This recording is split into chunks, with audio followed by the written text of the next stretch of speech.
आज की कहानी है मेरी पत्नी की सच्ची कहानी। मेरा नाम मोहन है। मैं अपने माता पिता और 2 बहनों के साथ एक छोटे से गांव में रहता हूँ। मेरी बड़ी बहन की शादी हो चुकी है। वह अक्सर हमारे घर आया जाया करती थी। मेरी छोटी बहन अभी 6ठी कक्षा में थी। मेरी भी उम्र कुछ ज़्यादा नहीं थी, करीब 16 से 17 साल का हूँगा। मेरी माँ की तबीयत थोड़ी खराब रहने लगी थी। माँ से अब घर के काम नहीं हो पाते थे, इसलिए उन्होंने मेरी छोटी सी उम्र में शादी का फैसला कर लिया और एक अच्छी सी लड़की देखकर मेरी शादी करवा दी। पर लड़की की उम्र मुझसे ज़्यादा थी, करीब 19-20 साल की होगी। माँ ने मेरी शादी बहुत ही साधारण तरीके से मंदिर में की थी। इतनी छोटी सी उम्र में बहुत बड़ी जिम्मेदारी मेरे ऊपर आ गई थी, इसलिए मैं शहर अपने चाचा के पास चला गया काम की तलाश में। अभी मेरी शादी को 6 महीने ही नहीं गुजरे थे कि एक दिन अचानक मम्मी का फ़ोन आया कि मेरी पत्नी घर से भाग गई है और वह भी घर का सारा पैसा और गहना लेकर। मेरी माँ फ़ोन पर बहुत रो रही थी। मैं 2 दिन बाद अपने घर पहुँचा। माँ मुझे देखकर फूट फूट कर रोने लगी और कहने लगी, तेरी बीवी चोर निकली, घर का सारा पैसा और गहने लेकर भाग गए। मैंने माँ को बहुत समझाया कि मैं उससे ज़्यादा कमा लूँगा, पर आप रो मत ऐसे। मैंने माँ से कहा कि हम लोग पुलिस में कंप्लेंट लिखवा देते हैं, पर मैंने मना कर दिया। अब मैं शहर काम पर नहीं गया और अपने माँ के पास रहकर अपनी माँ की देखभाल करने लगा। मेरी छोटी बहन अभी बहुत छोटी थी, इसीलिए वह घर नहीं संभाल सकती थी। अभी मेरी ज़िंदगी सुधरी ही नहीं थी कि मेरी बड़ी बहन के ऊपर मुसीबत आ गई। मेरे जीजा मेरी बहन के साथ रहना नहीं चाहते थे। वह मेरी बहन को तलाक देना चाहते थे, पर मेरी बहन तलाक के लिए तैयार नहीं थी। मेरी बहन कुछ दिनों के लिए हमारे घर पर आकर रहने लगी। करीब 6 महीने तक वह हमारे साथ रही, फिर वह अपने ससुराल चली गई। अब जीजा जी भी सुधर चुके थे, उन्हें अब कोई तलाक नहीं चाहिए था। वह मेरी बहन के साथ खुश थे। मुझे तो यह समझ में नहीं आ रहा था कि आखिर मेरे जीजा इतनी आसानी से मेरी बहन के साथ रहने के लिए कैसे तैयार हो गए। खैर, यह तो हमारे लिए अच्छी ही बात थी। हमारी ज़िंदगी ऐसे ही चल रही थी। उतार चढ़ाव तो हमेशा आता ही रहता था। अब मेरी उम्र शादी की हो गई थी। मेरी छोटी बहन की भी उम्र शादी की हो गई थी। मेरी माँ बिना देरी किए मेरे लिए लड़की ढूंढना शुरू कर दी। मेरे लिए लड़की ढूंढने में दिक्कत आ रही थी, क्योंकि मेरी पहले भी शादी हो चुकी थी। यह बात सबको पता थी। मेरी पहली पत्नी भाग गई थी। सबको लगता था कि हमने सबके साथ कुछ गलत किया था, इसीलिए वह भाग गई है। इसीलिए कोई भी अपनी बेटी से मेरी शादी करने को तैयार नहीं हो रहा था। बहुत ढूंढने के बाद लड़की नहीं मिल रही थी। माँ तो अब थक चुकी थी। मेरी छोटी बहन की भी उम्र निकलती जा रही थी। हम सब ने मिलकर एक फैसला किया कि सबसे पहले मेरी छोटी बहन की शादी होगी, उसके बाद मेरी होगी। लेकिन घर में बड़े भाई के होते हुए छोटी बहन की शादी कैसे हो सकती है, इसीलिए मेरी छोटी बहन की भी शादी नहीं हो रही थी। एक दिन मेरी बुआ मेरे लिए एक लड़की का रिश्ता लेकर घर आई। लड़की देखने में कुछ खास सुंदर तो नहीं थी, पर ठीक ठाक थी। आम लड़कियों की तरह थी। ज़्यादा पढ़ी लिखी तो नहीं थी, हाँ, पर घर अच्छे से संभाल सकती थी। माँ ने झट से शादी के लिए हाँ कह दी। माँ ने मेरी शादी बहुत ही धूमधाम से कराई। मेरी शादी में कोई भी कसर नहीं रह गई थी। मेरी पहली शादी में जो भी बची खुची कसर थी, वह इस शादी में पूरी हो गई। मेरी शादी में सारे पैसे खर्च हो गए थे। मेरी छोटी बहन की भी शादी करनी थी, इसीलिए मुझे विदेश जाना पड़ा। शादी के करीब 3 महीने बाद मैं विदेश चला गया। अभी विदेश गए हुए मुझे 2 दिन हुए थे कि पता चला कि मेरी पत्नी प्रेग्नेंट है। यह बात सुनकर मुझे बहुत खुशी हुई। मैं इस समय अपनी पत्नी के साथ रहना चाहता था, पर मजबूर था, क्योंकि मेरी बहन की उम्र दिन प्रतिदिन निकलती ही जा रही थी। मैं अपनी पत्नी से वीडियो कॉल पर बात कर लिया करता था। मैं करीब 3 साल के लिए विदेश गया हुआ था, तो 3 साल से पहले ही मैं वहाँ से आ ही नहीं सकता था। बस कैसे भी हो मैं अपना दिन गुजार रहा था। एक बेटे को जन्म दिया था। मैं अपने बेटे से मिलने के लिए बेकरार हुए जा रहा था। मैं 3 साल बाद अपने घर पहुंचा। मेरा बेटा करीब 2 साल का हो गया था। मैं जब घर पहुंचा तो मेरे माँ पापा मेरे बेटे को घर के बरामदे में बैठाकर खिला रहे थे। मैं अपने माँ पापा के पास गया और उनका पैर छूकर उनका आशीर्वाद लिया और अपने बेटे को गोद में उठाकर खिलाने लगा। सबसे मिलने के बाद मैं अपनी पत्नी के पास गया और अपनी पत्नी को देखकर तो मेरी आंखें हैरत से फटी की फटी रह गई। मुझे तो यकीन ही नहीं हो रहा था कि यह मेरी ही पत्नी है, क्योंकि मेरी पत्नी की हालत बहुत ज़्यादा खराब लग रही थी। पहले से बहुत ज़्यादा कमज़ोर हो गई थी, बिल्कुल पतली दुबली बेजान सी लग रही थी।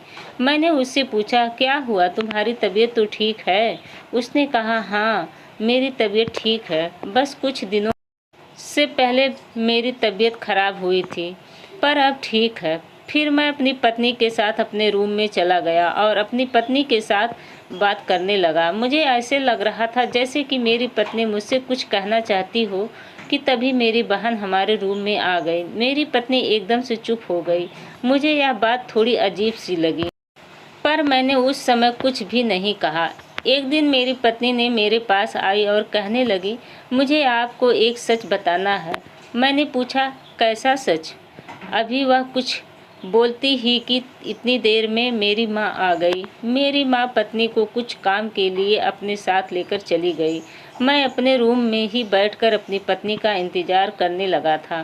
काफ़ी देर हो गया था, पर अभी भी मेरी पत्नी माँ के साथ ही थी। मैं भी अपने कमरे से निकल कर माँ के कमरे में चला गया। मेरी पत्नी मेरी माँ की मालिश कर रही थी। मुझे अपनी पत्नी की बातें बहुत परेशान कर रही थी। आखिर वह किस सच की बात कर रही थी, मुझे कुछ भी समझ में नहीं आ रहा था। मेरी परेशानी तो अब मेरी पत्नी ही दूर कर सकती थी। जब मेरी पत्नी माँ की मालिश करके उठी तो मैं उसे अपने साथ ले जाने लगा। एक बात मुझे बहुत अजीब लगी। जब मैं उसे अपने साथ ले जा रहा था तो माँ मेरी पत्नी को आंखें दिखा रही थी, जैसे वो आंखों से कुछ कह रही थी मेरी पत्नी को। खैर उस वक्त मैंने कुछ नहीं कहा और अपनी पत्नी को लेकर अपने रूम में चला गया और उससे पूछा, क्या बात है, तुम कैसा सच मुझे बताना चाहती हो? पहले तो वह बिल्कुल शांत थी, फिर इधर उधर की बातें करने लगी। वह मेरी बात काट रही थी। फिर मैंने उसे पूछा, तुम्हें डरने की कोई ज़रूरत नहीं है, जो भी है मुझे बताओ। पता नहीं क्यों मुझे ऐसे लग रहा था जैसे वह कुछ छुपा रही हो, कोई बड़ा सच जो मुझे बताना चाहती तो है, पर उसके लफ्ज़ उसका साथ नहीं दे रहा था। मैंने अपनी पत्नी को ज़ोर से झकझोला और पूछा, क्या सोच रही हो तुम? मैं तुमसे कुछ पूछ रहा हूँ, मुझे मेरे सवालों का जवाब दो। वह बिना कुछ बोले ही कमरे से बाहर निकल गई। मैं बहुत परेशान हुए जा रहा था। मुझे कुछ भी समझ में नहीं आ रहा था कि आखिर घर में क्या चल रहा है। मैंने आज सोच लिया था, चाहे जो हो जाए, आज तो मैं सच जानकर ही रहूँगा। मैं अपनी पत्नी के पीछे भागा और उसे पकड़कर अपने कमरे में ले आया और कमरे का दरवाज़ा बंद कर दिया और फिर पूछा, अब बताओ क्या बात है? मेरी पत्नी दहाड़ मार मार कर रोने लगी और मुझे गले से लगा ली। मैंने पूछा, तुम रो क्यों रही हो? क्या हुआ है, बताओ, मेरा दिल बैठा जा रहा है। फिर मेरी पत्नी ने जो मुझे बताया उसे सुनने के बाद तो मेरे सर पर आसमान ही टूट पड़ा। मेरी पत्नी कहने लगी, दरअसल जब से मैं विदेश गया हूँ तब से ही मेरी पत्नी पर अत्याचार हो रहा है। मेरी माँ, मेरी बहन मेरी पत्नी को मारते पीटते हैं और घर का सारा काम करवाते हैं, पूरे दिन खटवाते हैं। ना तो उसे पेट भर खाना देते हैं और ना ही उसे सोने देते हैं। यहाँ तक कि जब वह पेट से थी तब मेरी बहन मेरी माँ उसको मारते पीटते थे, उसे बहुत परेशान करके रखे थे। मुझे उसकी बात सुनकर बहुत गुस्सा आया। मेरी पत्नी की हालत मुझे साफ साफ दिख रही थी। मुझे किसी सबूत की कोई ज़रूरत नहीं थी। मैंने कहा, जब मैं विदेश में था तब तुमने यह बात मुझे क्यों नहीं बताया? उसने कहा कि जब भी मैं फ़ोन करता था तो मेरी बहन या मेरी माँ उसके आसपास ही बैठे रहते थे और मेरी और उसकी बात सुनते थे। मैं गुस्से से लाल हो गया था। मैंने अपनी पत्नी का हाथ पकड़कर सीधा अपने माँ के पास ले गया और उनसे पूछने लगा कि वह क्यों मेरी पत्नी के साथ ऐसा करती थी। पर उन्होंने तो उल्टा मेरी पत्नी को ही गलत ठहरा दिया। कहने लगी, तेरी पत्नी बहुत बिगड़ी हुई है। उससे मिलने के लिए एक लड़का घर पर आता था और हम पूछते तो यह बोलती थी कि यह चचेरा भाई है। जब हमने उस लड़के से मिलने से इसे रोका तो इसने हमें गालियां देना शुरू कर दिया था। इसीलिए इसे कंट्रोल में रखने के लिए हमने यह सब किया। मैंने अपनी पत्नी से पूछा कि क्या यह सच है जो माँ कह रही हैं। मेरी पत्नी ने कहा, नहीं, यह झूठ बोल रही हैं। कोई मुझसे मिलने नहीं आता था और ना ही मैंने कभी इन्हें कोई गाली दी। यहाँ तक कि हमेशा मैं इन्हें इज्जत ही देती थी। इन्हें तो मैं अपनी माँ समझती थी, पर इन्होंने कभी भी मुझे अपनी बेटी नहीं समझा। मैंने माँ का हाथ अपने सर पर रखा और फिर पूछा, बताओ क्या सच है। माँ ने अपना सारा जुर्म कबूल कर लिया। माँ मेरी पत्नी को हर छोटी मोटी गलती पर मारती थी। घर का सारा काम मेरी पत्नी से अकेले ही कराती थी। यहाँ तक कि मेरी बहन भी मेरी पत्नी पर हाथ उठाती थी, पर माँ को अपनी गलती पर कोई भी पछतावा नहीं था। इसीलिए मैं अपनी पत्नी और अपने बच्चे को लेकर अपने ससुराल यानी कि अपनी पत्नी के मायके चला गया और वहीं पर अपनी पत्नी के साथ रहने लगा। मेरी माँ के लिए यही बहुत बड़ी सज़ा थी कि उनका बेटा अब उनसे दूर हो गया था। मैं ज़्यादा दिन तक अपने ससुराल में नहीं रह सकता था। इसीलिए कुछ महीने रहने के बाद मैं अपनी पत्नी को लेकर शहर चला गया और वहीं पर अपना गुजारा करने लगा।